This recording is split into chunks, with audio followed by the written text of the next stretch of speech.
नमस्कार।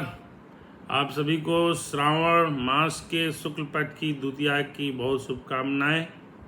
तदनुसार आज दिनांक 6 अगस्त 2024 है तथा दिन मंगलवार है। श्रावण का यह तीसरा मंगलवार है। संयोग बस आज करपात्री जी महाराज का जन्म दिवस भी है। वह यह उनकी 117वीं पुण्य जन्मतिथि है और आज उनकी स्मृति को अभिवादन करते हैं। बहुत बड़े संत थे। उनके दर्शन का सौभाग्य मुझे बचपन में ही प्राप्त हुआ था, जब 1970 के आसपास मेरी अवस्था 9 वर्ष की रही होगी। मैं अपने ताऊ श्री के साथ संस्कृत विश्वविद्यालय काशी में उनका गीता पर प्रवचन था, मैंने उनको सुना था। तो आइए उनकी स्मृति को प्रणाम करते हैं। इसके साथ ही आज मुझे ज्ञात हुआ कि इस साल युग तुलसी पंडित राम किंकर उपाध्याय के भी 100वीं जन्म शताब्दी का वर्ष चल रहा है, तो उनको भी प्रणाम करते हैं। उनकी तमाम रचनाओं का अध्ययन करने का इधर सौभाग्य भी प्राप्त हुआ। आज जो विषय हम ले रहे हैं वो है लक्ष्मण गीता। रामचरितमानस में लक्ष्मण गीता अयोध्या कांड में आया है और लक्ष्मण गीता लक्ष्मण जी ने निषाद राज गुह से कुछ बातें कही हैं, जिसको कि रामचरितमानस के 91 दोहे के बाद इसका जिक्र है और जिसको कि आप सुनेंगे तो आपको आनंद आएगा कि रामचरितमानस की लक्ष्मण गीता कितना जीवन के लिए सार्वभौम सत्य उन्होंने बताया। आइए शुरू करते हैं। भयो विषाद निषादहि भारी राम सियमयी शयन निहारी। श्री राम और सीता जी को वनगमन के समय जमीन पे सोते हुए देखकर निषाद राज को बड़ा दुख हुआ। यह बात देखकर लक्ष्मण जी निषाद राज जी से बोलते हैं, बोले लखन मधुर मृदुबानी ज्ञान विराग भगत रस खानी। तब लक्ष्मण जी ज्ञान वैराग और भक्त के रस से सनी हुई मीठी और कोमल वाणी निषाद राज गुह से बोलते हैं, काहु न को सुख दुख कर दाता निज कृत कर्म भोग सब भ्राता। हे भाई, कोई किसी को सुख दुख देने वाला नहीं है, सब अपने ही किए हुए कर्मों का फल भोगते हैं। हम जो भी कर्म देख रहे हैं, भोग रहे हैं जीवन में, ये हमारे ही किए हुए कर्मों का फल, अच्छे कर्म बुरे कर्म का फल हम प्राप्त कर रहे हैं। ये पूरा मानव जीवन ही प्रारब्ध के वशीभूत होकर हुआ है और जो भी हमें मिला है वो उस प्रारब्ध को भोगने के लिए ही मिला है। इसलिए गीता के 8वें अध्याय के 15वें श्लोक में भगवान ने खुद स्वीकार किया है कि संपूर्ण जगत ही दुखालय है। और देखें तो गौतम बुद्ध ने भी कहा है सर्वम दुखम, सभी दुखी हैं। तो दुख भोगने के लिए ही ये जन्म हुआ है। सुख और दुख दोनों साथ होते हैं। अगर आप केवल सुख मांग रहे हैं, अगर आप सुख मांग रहे हैं तो साथ में आपने दुख मांग लिया है। आधा ही सुख है, उसका परिणाम अंततोगत्वा दुख ही है। तो इसीलिए कहते हैं इच्छाएं दुखों की जननी है। इच्छाएं मतलब काम। बार बार हमने जिक्र किया कि काम नहीं पूरा होता तो क्रोध हो जाता है, और काम पूरा होता है तो लोभ हो जाता है। और काम, क्रोध और लोभ ये नरक के द्वार हैं, जिसको कि गीता के 16वें अध्याय के 21वें श्लोक में भगवान ने बड़े अच्छे ढंग से बताया है। तो हम अपने ही किए हुए प्रारब्ध कर्म को भोगते हैं। कर्म 3 प्रकार के होते हैं, प्रारब्ध कर्म, संचित कर्म और क्रियमाण कर्म। प्रारब्ध वो कर्म है जो कि हम पूर्व जन्म से जो लेके आते हैं। संचित और क्रियमाण के बारे में ये है कि वो इस जन्म के भी हो सकते हैं। अब इसकी व्याख्या विशद कभी बाद में अलग ढंग से की जाएगी। तो आज हम इस बात को मानते हैं कि लक्ष्मण गीता में क्या चीज है। योग वियोग भोग भल मंदा, हित अनहित मध्यम भ्रम पंदा, जन्म मरण जग लग जग जालू, संपत्ति व्यति कर्म अरु कालू, सहयोग मिलना वियोग बिछड़ना, भले बुरे भोग शत्रु मित्र और उदासीन, ये सभी भ्रम के फंदे हैं। जन्म मृत्यु संपत्ति विपत्ति कर्म काल, जहां तक जगत के जंजाल है। सुख दुखे समय कृत्वा लाभा लाभो जया जय, गीता में भी आया है। हानि लाभ जीवन मरण जस अपजस विधियात, सुनो भरत भावी प्रण बिलखी कहो मुनिनाथ। ये भी प्रसंग रामचरितमानस का ही है, जो कि वशिष्ठ जी ने भरत से कहा है। तो ये सब जब विधि के हाथ हैं तो आदमी तो खिलौना मात्र है ना, भगवान के हाथ की कठपुतली है। चाबी दे के जैसे खिलौना को चलाया जाता है, उसी तरह से हम संचालित हो रहे हैं। हाँ, हमें जरूर देह अभिमान हो जाता है कि मैं बड़ा काबिल हूं। तो ये जो देह अभिमान है बड़ा खतरनाक होता है, ये तमाम तरह के विकर्मों को जन्म दे देता है। गीता के 4 अध्याय के 17वें श्लोक पर जाएं तो इसकी बड़ी सुंदर व्याख्या भगवान ने कर दी है, वो यहाँ पे लेना समीचीन होगा। कर्मणया ह्यपि बोद्धव्यं बोद्धव्यं च विकर्मणम्, अकर्मणश्च बोद्धव्यं गहना कर्मणो गति। कर्म का तत्व भी जानना चाहिए और अकर्म का तत्व भी जानना चाहिए तथा विकर्म का तत्व भी जानना चाहिए, क्योंकि कर्मों की गति गहन है, अर्थात समझने में बड़ा कठिन है। गहना कर्मणो गति, ये गीता का श्लोक नंबर 17 4 अध्याय का एक श्लोक का 1/4 पाठ है, और यही सारी बातों की व्याख्या है लक्ष्मण गीता में। गहना कर्म, कर्म तो अच्छा होता ही है, लेकिन विकर्म क्या है? विकर्म मतलब बुरे कर्म, विरुद्ध कर्म, विपरीत कर्म। वो कर्म जो पाप जनित हैं, भोग जनित हैं, वो विकर्म होते हैं। और वही विकर्म प्रारब्ध बन के आगे भी जाएंगे। पुराने विकर्म प्रारब्ध बन के भोग रहे हैं, और अब के किए हुए विकर्म वो प्रारब्ध बनकर अगले जन्म के लिए जाएंगे। ये बात बार बार मैंने अपने कई व्याख्यानों में रेखांकित करके बोला है कि उन्हीं का जब हिसाब किताब होगा तो अगला जन्म का निर्धारण होगा। वो मानव जन्म भी हो सकता है, मानव जन्म से इतर भी हो सकता है। तो अभी जो स्थिति है वो श्रेष्ठतम स्थिति को प्राप्त है। हम लोग जिस रूप में भी मिले हैं, जो भी मिला है इस समय, वो अपने पुराने कर्मों का जो संचित और प्रारब्ध का जो अच्छा से अच्छा स्वरूप था, जो अच्छा से अच्छा प्रतिफल था, वो भी हमें प्राप्त हुआ है। तो 84 लाख योनियों की जो भटकाव है, उसके बाद मानव जन्म मिला है। और मानव जन्म में भी कई जन्म मिल करके स्वर्ग तक की यात्रा हो करके पुनः वापसी हुई है। ये मैं नहीं जानता कि कब कितने स्वर्ग में गए या नहीं गए, कब नरक में गए या नहीं गए, लेकिन साफ लिखा है गीता में, छीड़े पुणे मर्त लोके विनश्यति। गीता अध्याय 9 का 21वां श्लोक। पुण्य छीड़ होने पे हम स्वर्ग लोक से वापस धरती पे आ जाते हैं, लेकिन मोक्ष का द्वार यहीं से होता है। साधम धान मोक्ष कर द्वारा, ये मानव जीवन ही मोक्ष का द्वार है।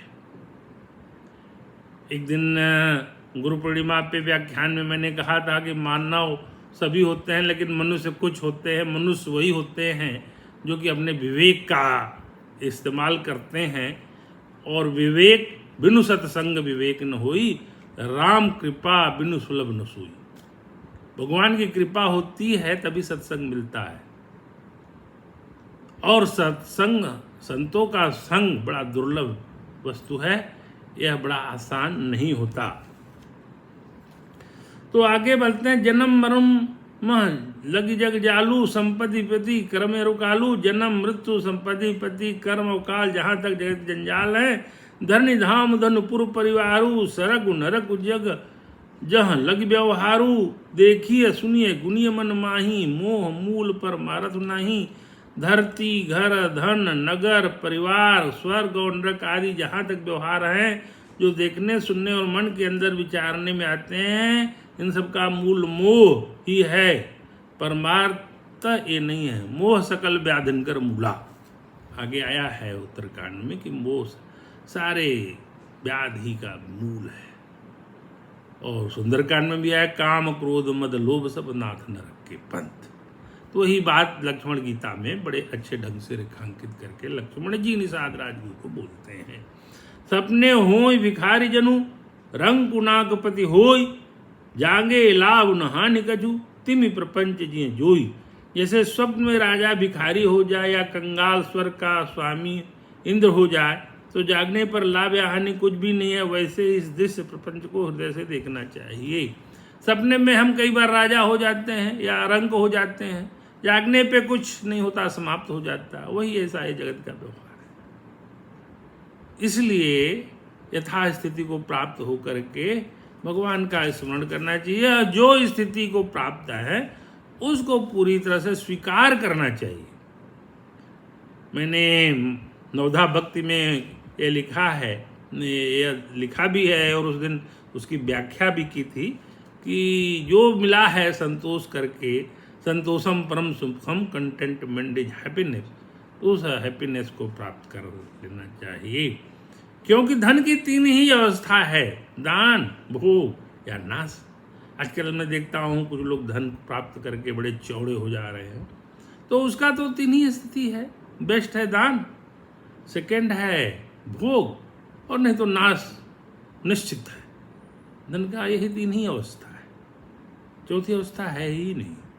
इसलिए धन पा करके बहुत ज़्यादा बौखलाना नहीं चाहिए। क्षुद्र नदी भरी चली उतराई, जो थोड़े धन खल बोराई। ये सब मानस की चौपाइयाँ हैं कि थोड़ा ही धन पा करके खल लोग बुरा जाते हैं। जैसे छोटी नदी बारिश में जो है बाढ़ हल्ला देती है, वैसे ही खल की स्थिति होती है, धन पा करके बुरा जाते हैं। अस विचार नहीं जो कीजिए रोसू, काहू बाद इन देइए दोसू, मोह निशा सब सो निहारा, देखिए सपन अनेक प्रकारा।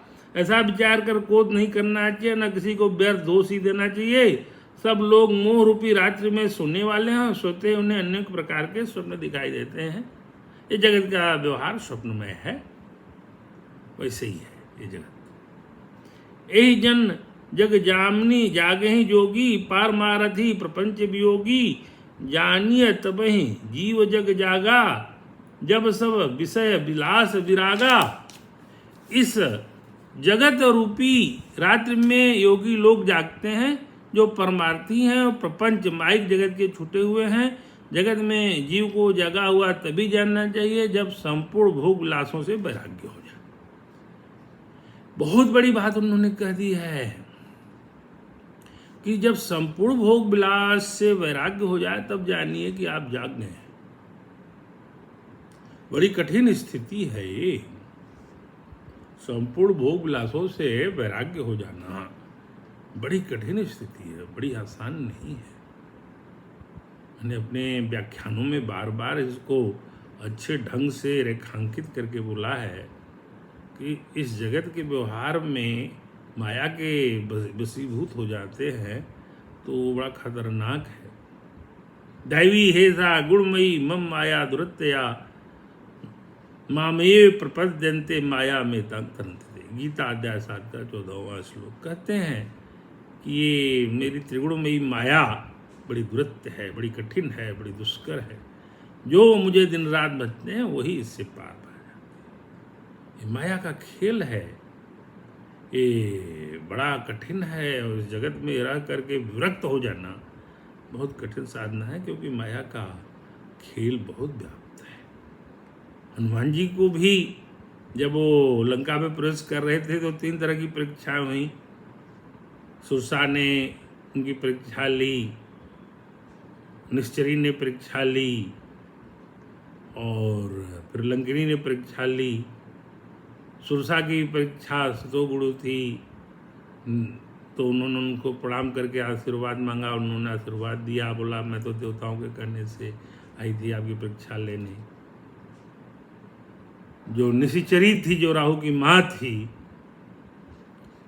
उसका उन्होंने वध ही कर दिया, तो चूंकि वो तामसी वृत्ति की थी। और लंकिनी को उन्होंने एक मुक्का मारा, वो खून बमन करते हुए गिर पड़ी थी, उसको छोड़ दिया था जान से, वो राजसी परीक्षा थी। तो इस जीवन में सात्विक, राजसी और तामसी परीक्षा हनुमान जी को देनी पड़ी थी। तो हम आपको भी जब कोई बड़ा कार्य करना होगा तो सात्विक, राजसी और तामसिक परीक्षाओं से गुजरना होगा। यह सुंदरकांड मानस का व्याख्यान में कई बार पूरा किया हूँ, उसी से ये मैंने लिया है। होय विवेक मोह ब्रह्म भागा, तब रघुनाथ चरण अनुरागा। विवेक होने पर मोह रूपी भ्रम भाग जाता है, तब अज्ञान का नाश होने पर श्री रघुनाथ जी के चरणों में प्रेम होता है। जब अज्ञान का नाश होता है तब भगवान जी के चरणों में प्रेम होता है। यानी अगर भगवान जी के चरणों में प्रेम नहीं हुआ तो अभी तक अज्ञान का नाश नहीं हुआ। तो अज्ञान मतलब माया। मैंने एक बार कहा था कि जीव ब्रह्म और माया के बीच में जीव पेंडुलम की तरह घूम रहा है, कभी ब्रह्म की तरफ तो कभी माया की तरफ, पेंडुलम की तरह घूम रहा है। तो अज्ञान ही माया है, और ज्ञान हो जाएगा तो भगवान की तरफ चला जाएगा। तो अगर वो माया में पड़ा है तो अज्ञान में पड़ा हुआ है। सखा मरम परमारथ येहू, मन क्रम वचन राम पद नेहू। हे सखा, मन वचन और कर्म से श्री राम जी के चरणों में प्रेम होना यही सर्वश्रेष्ठ परमार्थ है, पुरुषार्थ है। मनसा वाचा कर्मणा, भगवान के चरणों में अनुराग होना ही सर्वश्रेष्ठ पुरुषार्थ है। मन वचन और कर्म से भगवान के चरणों में अनुराग हो जाए वही सर्वश्रेष्ठ पुरुषार्थ है। यह लक्ष्मण जी निषाद राज गुह से, यह लक्ष्मण गीता में यह ज्ञान का बात करते हैं। मन वचन और कर्म से और भगवान के चरणों में रति हो जाए, प्रेम हो जाए, तो ये बहुत बड़ा पुरुषार्थ है। जैसे अभी मैं जो कर रहा हूँ वाचा कर्म से मैं ज्ञान की बात कर रहा हूँ, तो मन में मेरे विचार आया तो मनसा हो गया। वचन से बोल रहा हूँ वाचा हो गया। कर्मणा, कर्म में भी कर रहा हूँ इसमें तो मनसा वाचा करना। इस तरह की बात करना ये भगवान के चरणों में अनुराग को प्रदर्शित कर रहा है। राम ब्रह्म परमार्थ रूपा, अभिगत अलख अनादि अनूपा। श्री राम जी परमार्थ स्वरूप परम ब्रह्म है। वे अभिगत, जानने में न आने वाले, अलख, स्थूल दृष्टि से देखने में न आने वाले, अनादि, आदि रहित, अनुपम और उपमा रहित हैं। सकल विकार रहित गत भेदा, काहि निज नेति निरूपहि भेदा। सब विकारों से रहित और भेद शून्य है, वेद जिनका नित्य नेति नेति कहकर निरूपण करते हैं।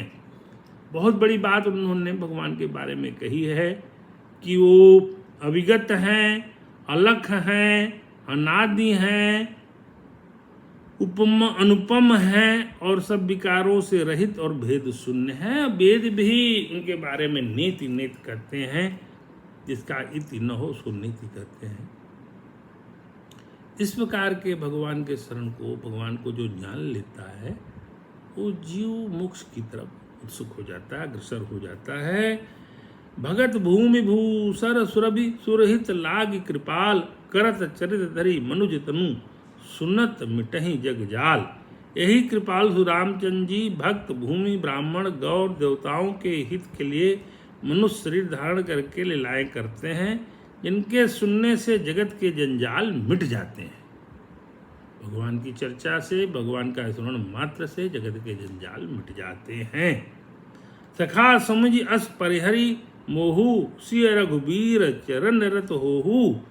कहत राम गुण भाव अनुसारा, जागे जग मंगल सुखदारा। हे सखा, ऐसा समझ मोह को त्याग कर श्री सीताराम जी के चरणों में प्रेम करो। इस प्रकार श्री रामचंद्र के गुण कहते कहते सवेरा हो गया। तब जगत का मंगल करने वाले और सुग्रीव राम जी जाग जाते हैं। तो लक्ष्मण गीता का यहीं समापन हो जाता है। 93 दोहे के बाद की 2 चौपाइयों के बाद तो हे सखा, मतलब उन्होंने निषाद राज को संबोधित करते हुए कहा कि मोह को त्याग कर श्री सीताराम जी के चरणों में प्रेम करो। तो उन्होंने जो लक्ष्मण जी ने जो निषाद राज गुह को कहा, वो सबके ऊपर सार्वभौम सत्य की तरह वो लागू है। वो केवल उनको नहीं कहा गया है, ये बात सभी को कही गई है। तो अभी भी अगर समय है तो हम इसको सुधार करके गीता के 9वें अध्याय के 30वें श्लोक का जरा इसमें हम आनंद लें, जिसमें उन्होंने कहा है, अपि चेत्सु दुराचारो भजते मामन्य भाग साधुर्वे स मंतव्य समगव्य वसितो ही सह। अगर कोई दुराचारी से दुराचारा भी अनन्य भक्त होकर मेरा भजन करता है तो उसको साध ही मानना चाहिए, कारण कि उसने निश्चय बहुत अच्छी तरह से कर लिया है। और यही बात सुंदरकांड में विभीषण प्रसन्न में भगवान विभीषण से कहते हैं, कर्म सद्यते ही साधु समाना।